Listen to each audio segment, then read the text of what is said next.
રાજકોટથી પ્રાપ્ત થઈ રહ્યા છે। આટકોટ ગોંડલ રોડ પર કાર અકસ્માતની ઘટના। અકસ્માતમાં 3 શિક્ષકે પોતાનો જીવ ગુમાવી દીધો।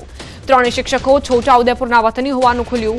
કાર પુલ નીચે ખાબકતા ભીષણ આગ લાગી। કારમાં સવાર 3 વ્યક્તિને બહાર નીકળવાનો મોકો મળે તે પહેલા જ જીવતા ભૂંજાઈ ગયા। કાળજુ કંપાવી દે તેવી આ ગમખ્વાર અકસ્માતની ઘટના મોટા માંડવા અને મોટા દળવા ગામ વચ્ચે કાર પુલ નીચે ખાબકતા તેમાં ભીષણ આગ લાગી હતી। અકસ્માતમાં કારમાં સવાર 3 વ્યક્તિને બહાર નીકળવાનો મોકો મળે તે પહેલા જ તેઓ જીવતા ભૂંજાયા। બે અલગ અલગ દ્રશ્યો તમને દર્શાવી રહ્યા છીએ। એક તરફ આગ લાગી છે તે દરમિયાન શું સ્થિતિ સર્જાઈ હતી, અહીં જે હાજર લોકો હતા તેમણે ખૂબ પ્રયાસો કર્યા અંદર કારની અંદર જે સવાર હતા 3 શિક્ષકો તેમને બચાવવાના, પરંતુ તે પહેલા જ આગ લાગી અને 3 શિક્ષકો જીવતા ભૂંજાઈ ગયા। બીજી તરફ આપ આ દ્રશ્યો જોઈ રહ્યા છો, કારનો કાટમાળ જોઈ રહ્યા છો। આગ લાગ્યા બાદ કઈ ખસ્તા હાલતમાં આ કાર પડી છે આપ અંદાજ લગાવી શકો છો કે કઈ રીતે આગનો આ બનાવ બન્યો અને 3 શિક્ષકો મોતને ભેટ્યા। આજે મોટા દળવા ગામ નજીક સવારે 4:30-5 વાગ્યા આસપાસ એક ગાડીનો પુલની દિવાલ સાથે ધડાકાભેર અકસ્માત થયો હતો। ત્યારબાદ ગાડીમાં અચાનક જ આગ લાગી હતી। આગ લાગવા બાદ જ્યારે ફાયર બ્રિગેડની ગાડી આવી અને આ ગાડીની આગ બુઝાવી ત્યારે ખબર પડી કે અંદર અંદાજિત 3 જેટલા લોકો સવાર હતા અને એકદમ બળીને ખાખ થઈ ગયા છે, ભડકું થઈ ગયા। ગુજરાતના ખેડૂતો માથે માવઠાનું જોખમ। 16 જિલ્લામાં તોડાઈ રહ્યું છે માવઠાનું જોખમ। કાલથી 3 દિવસ માવઠાની શક્યતા રહી શકે છે। હવામાન નિષ્ણાંત અથરેયા શેટ્ટીએ અનુમાન વ્યક્ત કર્યું છે। 2 ફેબ્રુઆરીએ માવઠું વધુ રહી શકે છે। દક્ષિણ તરફ વધતા વેસ્ટર્ન ડિસ્ટર્બન્સની અસર ઉત્તર મધ્ય અને દક્ષિણ ગુજરાત પર આ જોખમ તોડાઈ રહ્યું છે। સાબરકાંઠા મહેસાણામાં માવઠું થઈ શકે છે। અરવલ્લી અમદાવાદમાં પણ માવઠાની શક્યતા। ગાંધીનગર મહીસાગરમાં પણ કમોસમી વરસાદ વરસી શકે છે। પંચમહાલ દાહોદમાં માવઠું થઈ શકે છે। ખેડા અને આણંદમાં પણ ખેડૂતો સાવધાન રહે। છોટાઉદેપુર વડોદરામાં પણ આ જ પ્રકારની સ્થિતિનું નિર્માણ થઈ શકે છે। ભરૂચ નર્મદામાં પણ માવઠાના એંધાણ। ભાવનગર સુરતમાં ખેડૂતો પર માવઠાનું જોખમ તોડાઈ રહ્યું છે। મોટાભાગે સવાર સાંજ દરમિયાન માવઠું થઈ શકે છે। રાજ્યભરમાં વાદળછાયું વાતાવરણ રહેવાની સંભાવનાઓ।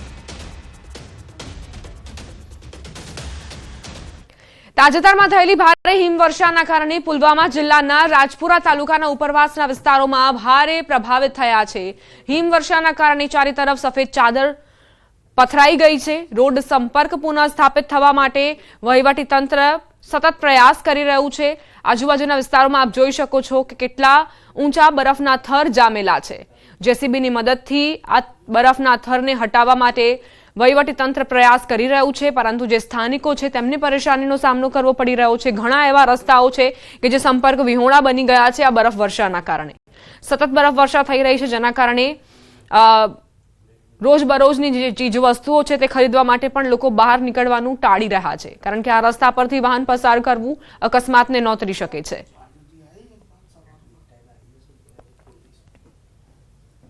तकरीबन सभी रोड जो है वो इस वक्त क्लियर किए गए हैं। साथ साथ जो बिजली निज़ाम है उसको भी दुरुस्त करने की कोशिश की जा रही है। साथ साथ जो पीने की पानी अगर कहीं पर किल्लत है तो उसको भी यहाँ पर देखा जा रहा है, उसको भी यहाँ पर अमल में लाया जा रहा है और बहाली का काम जो है वो बदस्तूर जारी है। अगर देखा जाए इस बार जो बर्फबारी जो है वो ये इलाका काफ़ी मुतासिर रहा। ताहम इंतज़ामिया और हुकूमत की काविशों के बदौलत आज 4 रोज़ के बाद यहाँ पर ट्रैफिक की नकलो हरकत जो है वो बहाल हो गई है। बिलाल खान, न्यूज़ 18, संगरवनी, पुलवामा। તાજેતરમાં થયેલી ભારે હિમવર્ષાના કારણે પુલવામા જિલ્લાના રાજપુરા તાલુકાના ઉપરવાસના વિસ્તારોમાં ભારે હિમવર્ષા થઈ રહી છે, જેના કારણે લોકો પરેશાન થયા છે। હિમવર્ષા વચ્ચે વહીવટીતંત્ર રસ્તાઓ પરનો સંપર્ક પુનઃ સ્થાપિત કરવા પ્રયાસ કરી રહ્યું છે। पुंछ जिले में हुई भारी बर्फबारी के बाद पुंछ जिले की कई सड़कें जो है बंद हो चुकी हैं और PWD mechanical engineering wing Poonch की तरफ से सड़कों से बर्फ हटाने का काम शुरू है। कई सड़कें जो है खोल दी गई हैं और जो आप देख सकते हैं कि मशीन जो है काम पर लगी हुई है। अभी भी जो है कुछ दूर दराज के जो इलाके हैं उनकी सड़कों को खोलने का काम जारी है और ये मशीन से जो है यहाँ से बर्फ हटाई जा रही है ताकि लोगों को राहत मिल सके, लोग घरों तक आवाजाही कर सकें और वाहन भी चल सकें। यहाँ पर इस काम की खुद देखरेख जो है इंजीनियर जो है पुंछ के तारिक महमूद खान वो खुद जो है निगरानी कर रहे हैं। उनसे बात करेंगे कि कितनी सड़कें बंद हुई थी और क्या अभी तक पोजीशन है। ये जो ताज़ा बर्फबारी हुई थी हमारे डिस्ट्रिक्ट पुंछ का सावजियाँ लोरन मंडी एरिया और सुरनकोट एरिया बफरियाज एरिया काफ़ी अफेक्टेड हुआ है और काफ़ी स्नोफॉल की वजह से मैक्सिमम यहाँ 4-5 फुट का स्नोफॉल हुआ बेलाबाला एरिया में, सुल्तान पत्थरी एरिया में, जिसकी वजह से हमारी ये रोड सारी चौक हो गई थी। तो मैकेनिकल इंजीनियरिंग डिपार्टमेंट ने नेक्स्ट डे अपना जो है स्नो क्लियरेंस ऑपरेशन स्टार्ट करके तो जितनी भी रोड ब्लॉक हो गई थी मैक्सिमम रोड हमने खोल दी हैं और आज हमारा स्नो क्लियरेंस ऑपरेशन कंप्लीट हो रहा है और आज जो है कोई भी रोड जो है वो बंद नहीं है स्नोफॉल की वजह से। टोटल कितनी सड़कें जो प्रभावित हुई, कितने किलोमीटर जो सड़कें थी?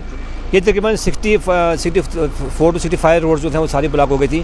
तो तकरीबन ये 150-200 किलोमीटर बनता था ये जितना ये ब्लॉक हुआ था हमारा ये। तो हमारी टीम हमें अपने स्नो कंट्रोल रूम मेंटेन करके रखे थे, मशीनरी हर जगह सुरनकोट में, साबजिया में, लोरन एरिया में डिप्लॉय करके रखी थी। तो अब जैसे अब प्लान के मुताबिक स्नोफॉल के बाद हमने अपना काम जो है वो कंप्लीट कर दिया। और अब अभी लोगों के लिए क्या हिदायत रहेगी? जो लोगों के लिए ये हिदायत है कि थोड़ा अभी ये स्लिपरी एरिया यहाँ स्नोफॉल काफ़ी हुआ है तो काफ़ी ज़्यादा ट्रैक जो बाहर से लोग आते हैं अभी उनको एडवाइस यही है कि थोड़ा ध्यान से आएँ क्योंकि उसमें स्लिप काफ़ी फास्ट लगता है इस एरिया में, तो रोड भी थोड़ी भी नैरो है। तो देखिए किस प्रकार करीब 200 किलोमीटर से ज़्यादा जो है सड़कें बंद हो चुकी थी, उनको खोलने का काम किया है। दूर दराज के जो इलाके में बेलाबाला हो, सुल्तान पत्थरी हो, उनका भी जो है स्नो क्लियरेंस ऑपरेशन जो है करीब होने वाला है, जो खत्म होने वाला है और जो लोगों को अब राहत मिलेगी। लेकिन साथ ही साथ हिदायत दी जा रही है लोगों को कि वो जो है अभी इन सड़कों का कम प्रयोग करें क्योंकि अभी फिसलन है और फिसलन के चलते हादसा हो सकता है, इसलिए कम से कम जो है जो इस सड़कों का प्रयोग करें और मजबूरी में ही घर से बाहर निकलें।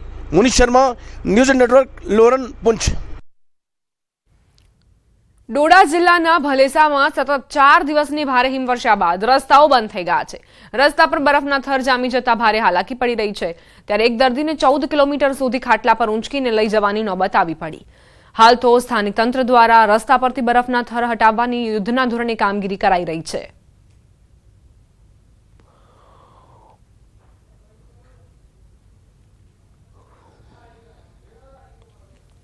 જમ્મુ કાશ્મીરના ગુલમર્ગમાં હિમવર્ષા વચ્ચે પ્રવાસીઓ મજા માણી રહ્યા છે।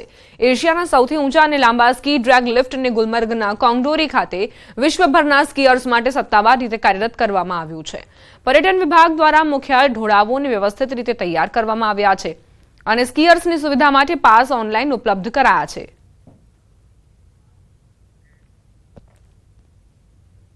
जिस तरीके से आज ड्रैग लिफ्ट भी यहाँ पे स्टार्ट हुआ है और इससे पहले हमारे पास cable car one of the largest in the world है और साथ साथ में चेयर लिफ्ट भी है। और आज मैं थैंक्स करना चाहूँगा उमर अब्दुल्ला साहब का और हमारे एमएलए साहब का, फारूक अहमद शाह साहब का, डायरेक्टर साहब का भी मैं बहुत ही बड़ा शुक्रगुजार हूँ जिन्होंने एक बहुत ही बड़ा स्टेप उठाया यहाँ पे। इसकी वजह से जो है काफ़ी लोग जिन्होंने बेसिक इंटरमीडिएट कोर्सेज भी किए होंगे वो आ सकते हैं, ड्रैग लिफ्ट्स का जो है वो इस्तेमाल कर सकते हैं। जो चेयर लिफ्ट्स का यूज़ ना कर सकते हैं या गंडोला का यूज़ नहीं कर सकते हैं वो ड्रैग लिफ्ट्स का कंजक्शन भी रहती थी और कंजक्शन भी रहती थी। हाँ बिल्कुल, और बहुत ही बड़ा एक स्टेप है टुवर्ड्स द डेवलपमेंट। बहुत ज़्यादा खुशी है हमें। हमारे पास इससे पहले भी कुछ ड्रैग लिफ्ट है लेकिन वो नीचे गुलमर्ग में हमारे पास है। इस ड्रैग लिफ्ट की सबसे बड़ी खास बात यह है, ये पहला ड्रैग लिफ्ट है हमारे जो इंडिया में अभी है जो स्नोबोर्डर्स को सपोर्ट, लार्जेस्ट तो एशिया में है ही, लेकिन ये पहला वो ड्रैग लिफ्ट है जो स्नोबोर्डर्स को भी सपोर्ट करता है। इससे पहले स्नोबोर्डर्स को यहाँ पे रिकॉग्नाइजेशन नहीं मिलती थी, ना ही ड्रैग लिफ्ट यूज़ करने को देते थे, ना ही कुछ, हम सिर्फ यहाँ पे गंडोला यूज़ कर पाते। अब हम बहुत खुश हैं, मैनेजमेंट का बहुत ज़्यादा शुक्रिया अदा करते हैं, उनने यहाँ पे ड्रैग लिफ्ट इंस्टॉल किया। अब हम स्नोबोर्डर्स भी ये यूज़ करते हैं ज़्यादा से। जो स्टेप लिया गया है एडमिनिस्ट्रेशन के द्वारा ये बहुत ही बढ़िया स्टेप है। इससे पहले हमने बहुत से ड्रैग लिफ्ट नीचे भी हैं और बहुत जगह पे हमने यूज़ भी किए हैं, लेकिन ये सबसे बेहतरीन जो ड्रैग लिफ्ट यहाँ पे बना हुआ है और होप करते हैं कि आगे भी यहाँ और ड्रैग लिफ्ट बने क्योंकि ये दुनिया का एक बड़ा स्की रिजॉर्ट है।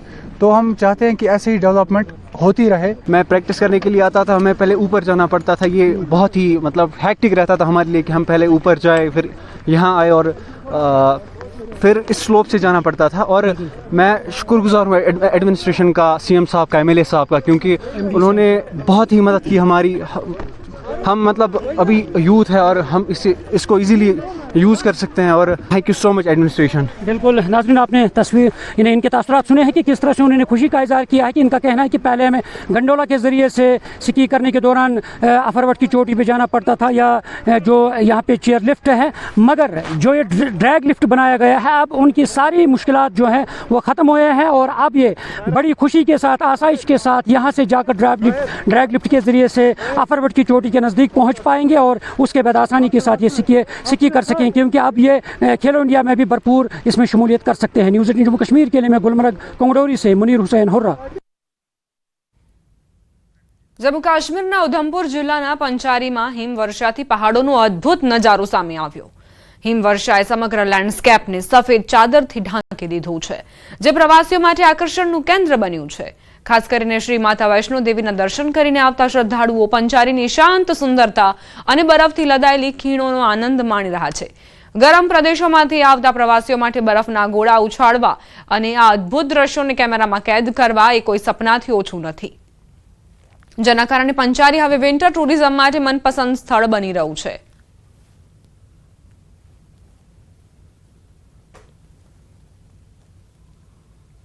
यहाँ पे आके हमें ऐसे लगा कि हाँ हम लोग बहुत सही जगह पे आए हैं और यहाँ पे इतना आके इतना अच्छा लगा है हम लोगों को. किसी को भी जब जाना हो तो पत्नी टॉप के साथ साथ पंचारी भी जरूर आएँ, क्योंकि यहाँ के नज़ारे देखने में इतना अच्छा लग रहा है. क्योंकि सब लोग ये देखेंगे कि हाँ ये पत्नी टॉप से भी ज़्यादा बहुत अच्छी जगह है घूमने के लिए. सब लोग आए एंजॉय करने के लिए, बहुत अच्छी जगह है ये. इस समय हम हैं पंचैरी के मीर गांव में. पंचैरी जो है जम्मू कश्मीर का फर्स्ट टूरिस्ट विलेज है, जो अनाउंस हुआ था अक्टूबर 2021 में. उसके बाद से यहाँ पे होम स्टेज हुए, देन अभी बहुत सारे होटल्स मिलते हैं, आपको गेस्ट हाउस मिलते हैं. और ये जो इस समय सीज़न है ये बहुत ही बढ़िया सीज़न है यहाँ पे आने के लिए, क्योंकि यहाँ पे अच्छी खासी स्नोफॉल हुई है. છેલ્લા કેટલાક દિવસોમાં બદ્રીનાથ ધામમાં ભારે હિમવર્ષા થઈ રહી છે, જેમાં 2 થી 3 ફૂટ જેટલો બરફ જમા થયો છે. બદ્રીનાથ ધામમાં બધે જ બરફ દેખાય છે. આખું બદ્રીનાથ ધામ હાલમાં બરફથી ઢંકાયેલું છે. નીલકંઠ પર્વત અને નરનારાયણ પર્વત પર બરફની જાડી ચાદર પથરાઈ ગઈ છે. બરફ જમા થવાના કારણે બદ્રીનાથ ધામની આસપાસનો નજારો પણ સુંદર છે. બદ્રીનાથ ધામના દરવાજા બંધ છે અને બદ્રીનાથ કેદારનાથ મંદિર સમિતિના પોલીસ કર્મચારીઓ અને અન્ય કર્મચારીઓ સુરક્ષા માટે હાજર છે.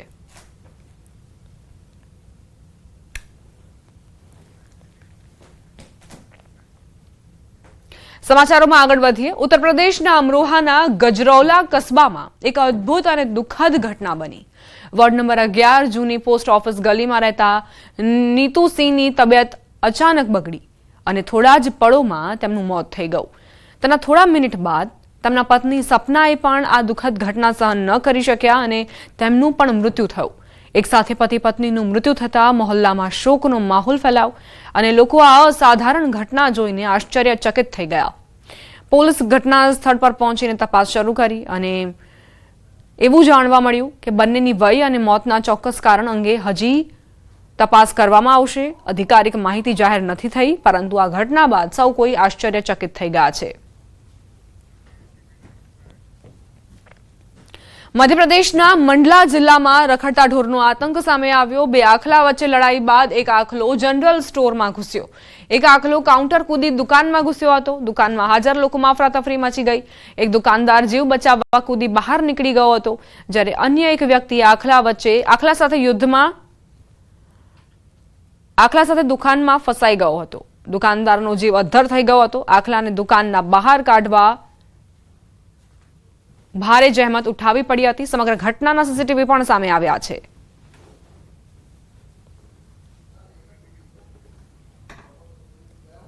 મંડલાની આ ઘટના કે જ્યાં દુકાનની અંદર આખલો ઘૂસી આવ્યો તેના સીસીટીવી ફૂટેજ પણ સામે આવ્યા છે. કઈ રીતે દુકાનદાર એ પોતાનો જીવ બચાવવા માટે પ્રયાસ કરી રહ્યું છે, અહીં જે માલ સામાન હતો તેને બચાવવા માટે પ્રયાસ કરી રહ્યું છે. આસપાસના જે લોકો હતા તેઓ પણ પોતાનો જીવ બચાવવા માટે એક બાજુ આવી ચડ્યા, પરંતુ આ આખલો ત્યાં પણ ઘૂસી આવ્યો અને આ આખલાની સામે પોતાનો જીવ બચાવવા માટે આમ તેમ હવાતિયા મારી રહ્યા છે હાજર લોકો. ગીર સોમનાથના ઉનાના ખાપટ ગામે વનરાણીઓના ધામા એક સાથે 4 સિંહણે ધામા નાખ્યા. મોડી રાત્રે ગામમાં લટાર મારતા દ્રશ્યો સામે આવ્યા. જોકે ખાપટ ગામે અવારનવાર સિંહોના ધામા રહેતા હોય છે, ત્યારે સતત સિંહોના આટાફેરાથી ગામમાં ભયનો માહોલ ફેલાયો છે.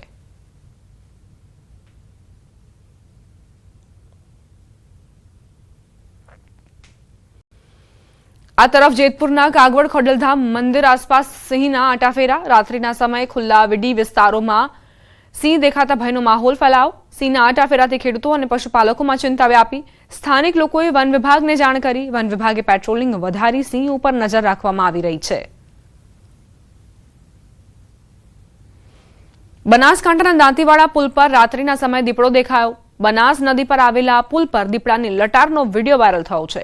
શિયાળામાં અવારનવાર જંગલી જાનવરો ગ્રામ્ય વિસ્તારોમાં આવી જતા હોવાના કારણે લોકો પરેશાન થયા છે. ડરનો માહોલ છે. વાયરલ વિડીયોની ન્યૂઝ 18 ગુજરાતી પુષ્ટિ નથી કરતું.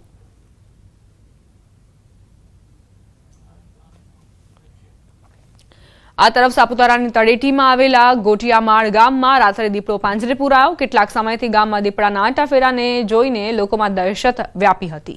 દીપડો પાંજરે પુરાતા ગોટિયામાળ ગામોમાં લોકોએ રાહત અનુભવી. ગતરોજ સુબીર તાલુકાના દહેર ગામમાં દીપડાએ 5 વર્ષીય બાળકીનો શિકાર કર્યો હતો.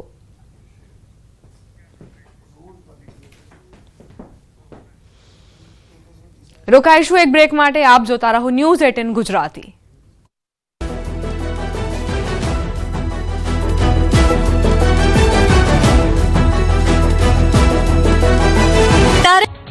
બનાસકાંઠાના ઠાકોર સમાજે સામાજિક સુધારણા માટે બનાવેલા બંધારણનો અમલ પાકિસ્તાનમાં રહેતા ઠાકોર સમાજના લોકોએ પણ કર્યો છે. પાકિસ્તાનના ઠાકોર સમાજના લોકોએ સામાજિક અને લગ્ન પ્રસંગમાં ખર્ચ ઘટાડવા માટેનો નિર્ણય કર્યો છે અને બનાસકાંઠાના ઠાકોર સમાજના બંધારણનો અમલ કર્યો હોવાનો વિડીયો બનાવીને વાયરલ કર્યો છે. 4 જાન્યુઆરી 2026ના રોજ દિયોદરના ઓગણથડી ખાતે વાવથરાદ, બનાસકાંઠા અને પાટણ જિલ્લાના 27 જેટલા તાલુકાના ઠાકોર સમાજના લોકોએ મોટી સંખ્યામાં એકત્ર થઈને સમાજનું એક સુધારક બંધારણ બનાવ્યું. બંધારણમાં સમાજમાં લગ્ન પ્રસંગે થતા ખોટા ખર્ચાઓ અને સમાજના જૂના રીતિ રિવાજો બંધ કરવાનો કડક નિર્ણય કર્યો હતો. હવે બનાસકાંઠાના ઠાકોર સમાજે જે બંધારણ બનાવ્યું છે તે બંધારણનો અમલ પાકિસ્તાનના ઠાકોર સમાજના લોકોએ પણ કર્યો છે. વાવ ભાભર વિસ્તારમાં ઠાકોર સમાજમાં નાતો ધરાવતા લોકો પાકિસ્તાનમાં પણ રહે છે અને તે ઠાકોર સમાજના લોકોએ સમાજના આ બંધારણનો પાકિસ્તાનમાં અમલ કર્યો છે. તેઓએ સામાજિક પ્રસંગે અને લગ્ન પ્રસંગે જે ખોટા ખર્ચાઓ છે તેના પર અંકુશ લાવ્યો છે. સાથે જ આ બંધારણ પાલન ન કરનારા સામે કડક નિર્ણયો પણ કર્યા છે. બનાસકાંઠા ઠાકોર સમાજના બંધારણથી પ્રભાવિત થઈ પાકિસ્તાનના ઠાકોર સમાજના લોકોએ પણ આ જ બંધારણનો અમલ પાકિસ્તાનમાં કર્યો છે. આ વિડીયોની પુષ્ટિ બનાસકાંઠા સાંસદ ગેનીબેન ઠાકોર દ્વારા ટેલિફોનિક કરવામાં આવી છે. ગેનીબેન ઠાકોરે કહ્યું કે બનાસકાંઠાના ઠાકોર સમાજે બનાવેલ બંધારણનો અમલ હવે પાકિસ્તાનના ઠાકોર સમાજ પણ કરી રહ્યા છે.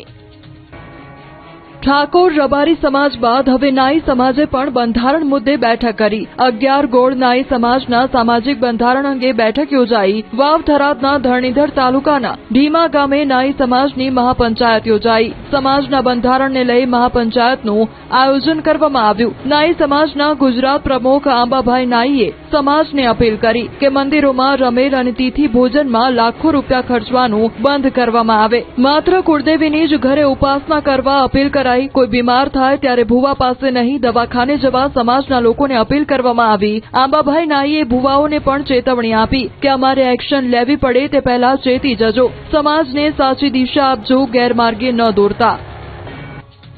દબાણ હટાવવાની કામગીરીમાં 2 જગ્યાએ ડખો થયો, જેમાં લોકોના ટોળે-ટોળા રસ્તા પર ઉતરી આવ્યા. પ્રથમ ઘટના બની વાવ થરાદમાં. દિયોદરમાં દબાણ સમયે બબાલ થઈ. સરદારપુરા જશાલી ગામમાં દબાણ હટાવ ઝુંબેશ ચાલી રહી હતી. તંત્ર અને સ્થાનિકો વચ્ચે રકઝક થઈ. ગેરકાયદેસર દબાણો પર તંત્ર દ્વારા બુલડોઝર ફેરવતા લોકો રોષે ભરાયા હતા. લોકો રસ્તા પર ઉતરી આવ્યા હતા. ના છૂટકે તંત્રએ પોલીસની મદદ લઈ દબાણ હટાવવાની કામગીરી હાથ ધરી હતી. તો બીજી ઘટના સામે આવી રાજકોટના જંગલેશ્વર વિસ્તારમાં. ડિમોલેશનની કામગીરીનો અહીં લોકોએ વિરોધ નોંધાવ્યો. આ ઘટનામાં ભાજપના જ નગરસેવક લોકોની સાથે વિરોધ કરતા નજરે પડ્યા. એક સાથે 2000 પરિવારો ક્યાં જશે? મકાન પણ ભાડે મળે તેમ નથી. કલેક્ટરે યોગ્ય સમય ન આપ્યો હોવાના તંત્ર પર આરોપ લગાવ્યા. આખરે કંટાળી લોકોએ મન વાળી લીધું અને સામાન ખસેડવાની કામગીરી કરવા લાગ્યા. સુપ્રીમ કોર્ટે યુનિવર્સિટી ગ્રાન્ટ્સ કમિશનના નવા નિયમો આગામી આદેશ સુધી સ્થગિત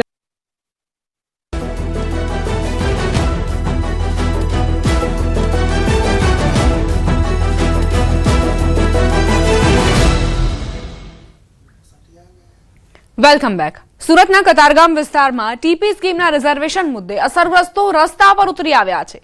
જ્યાં રહેણાંક સોસાયટી પર મુકાયેલા રિઝર્વેશનના વિરોધમાં લોકોએ અભિયાન શરૂ કરી ઢોલ નગાડા વગાડીને જનજાગૃતિ લાવવાનો પ્રયાસ કર્યો હતો. ટીપી સ્કીમ નંબર 49, 50 અને 51માં રહેણાંક વિસ્તારમાં રિઝર્વેશન મુકાતા ભારે રોષ ફાટી નીકળ્યો છે.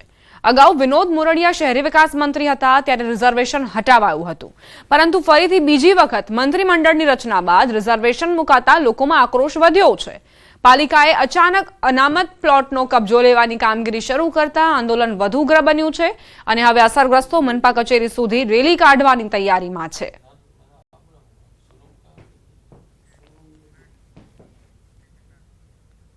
સુરતમાં નકલીનો ખેલ યથાવત. હવે નકલી કોસ્મેટિક્સ બનાવતું કારખાનું ઝડપાયું છે. ગોડાદરામાં બ્રાન્ડેડ કોસ્મેટિક્સના નામે નકલી વસ્તુઓનું વેચાણ થતું હતું. ઓનલાઈન પ્લેટફોર્મ મારફતે અડધી કિંમતે ઓનલાઈન વેચાણ થતું હતું. નકલી કોસ્મેટિક્સ વેચવામાં આવતી હતી. હિતેશ ભરત કાતરિયા નામના આરોપીની ધરપકડ કરાઈ છે. 8.29 લાખ રૂપિયાનો મુદ્દામાલ પોલીસે જપ્ત કર્યો છે. 8 મહિનાથી ચાલતું હતું ગેરકાયદે વેચાણ, બનાવટી લેબલ, પેકિંગ અને બ્રાન્ડ નામનો ઉપયોગ થતો. આ નેટવર્કમાં અન્ય કોઈ વ્યક્તિની સંડોવણી છે કે નહીં તે અંગે પણ પોલીસ તપાસ કરી રહી છે. પોલીસે નાગરિકોને અપીલ કરી છે કે કોસ્મેટિક્સ ખરીદતી વખતે સાવચેતી રાખો. સસ્તી કિંમતે મળતી બ્રાન્ડેડ પ્રોડક્ટ્સથી દૂર રહેવા પોલીસે અપીલ કરી છે. આર્થિક છેતરપિંડી નહીં પરંતુ લોકોના સ્વાસ્થ્ય માટે પણ આ ગંભીર જોખમ છે. આવા પ્રોડક્ટ્સમાં વપરાતા કેમિકલ્સ અને ઘટકો ગુણવત્તાવાળા ન હોવાથી ત્વચા સંબંધિત બીમારીઓની સંભાવના વધુ પ્રબળ બની જાય છે. સંવાદદાતા કીર્તેશ જોડાઈ ગયા છે વધુ જાણકારી સાથે. કીર્તેશ, નકલીનો રાફડો ફાટ્યો છે અને હવે તેમાં વધુ એક ઉમેરો, કોસ્મેટિક્સમાં પણ નકલીનો રાજ. બિલકુલ, સુરતના ઘોડાદરા વિસ્તારમાં બ્રાન્ડેડના નામે નકલી કોસ્મેટિકનું કારખાનું ઝડપાયું છે. ઓનલાઈન વેચાણ કરવામાં આવતું હતું. ખાસ કરીને હિતેશ ભરત કાતરિયાની ધરપકડ કરવામાં આવી છે. કોસ્મેટિક કંપનીના સંચાલકો અને પોલીસની મદદ સાથે ઘોડાદરા વિસ્તારમાં રેડ કરવામાં આવી છે. કહી શકાય છે ભદ્ર કેમ્પસની દુકાનમાં આ ગોરખ ધંધો ચાલતો હતો. જે પ્રકારે રેડ કરવામાં આવી ત્યાંથી 8.29 લાખ રૂપિયાનો મુદ્દામાલ પણ જપ્ત કરવામાં આવ્યો છે. જોકે પોલીસે આ મામલે કોપીરાઇટનો ગુનો દાખલ કરી વધુ તપાસ શરૂ કરી છે. આભાર કીર્તેશ જાણકારી આપવા માટે. રોકાઈશું વધુ એક બ્રેક માટે. આપ જોતા